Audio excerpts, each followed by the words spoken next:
James Hurst, London Today.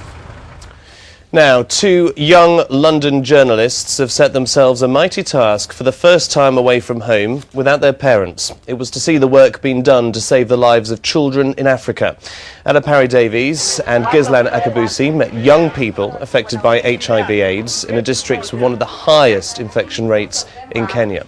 They also met a group of young people who've set up their own awareness-raising project in the area, teaching other youngsters about the dangers of HIV/AIDS. Well, the rates of infection have dramatically dropped since that project started.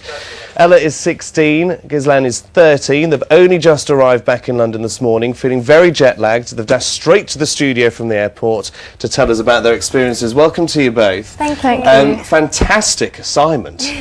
You know, to get a foreign assignment like that. Some of the most hardened journalists will still be shocked by poverty that they report on, and particularly children suffering. Ella, first of all, tell me, what did you experience and how did you find it yourself? I think we saw part of the problem, and that hit us in quite a big way. When you see people who are really, really suffering, you hear about statistics and it's like, oh yeah, that's really bad. But then you see people and you meet them and you hear their stories and it hits you a lot harder than you expected. When the statistic turns into a real person, that's what's upsetting. What particularly upset you, Gislan?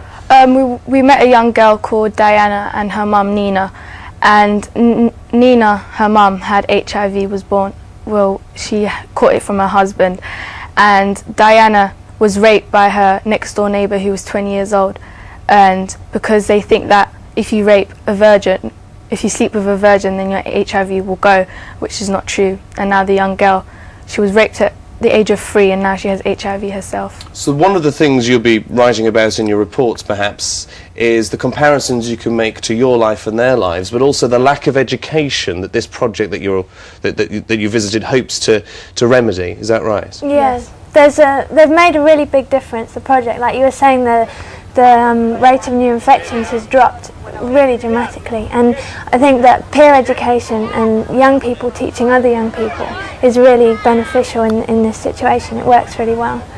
Is there anything that you saw there that you particularly brought away with you, that particularly shocked you? Many people lived in poverty and were positive about their lives, and they weren't upset. They don't want the fish, they want the fishing rod, as we were talking about earlier. Is that how you found? They don't want to be helped, so they want to be helped to help themselves? Yes. Yeah. They were really positive, although they were living in poverty, and I was really happy in a way. I was really happy for them. That they were optimistic? Yeah.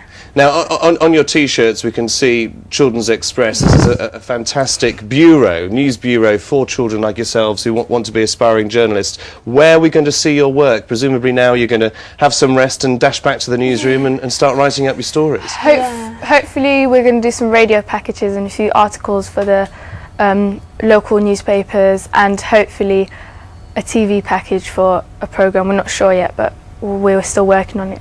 But first stop was London Today, so many thanks for coming in. Get some rest now. Thanks for reporting back to us. Wonderful job that you've both done. Looking forward to reading your articles and hearing your work. Thank you. Now.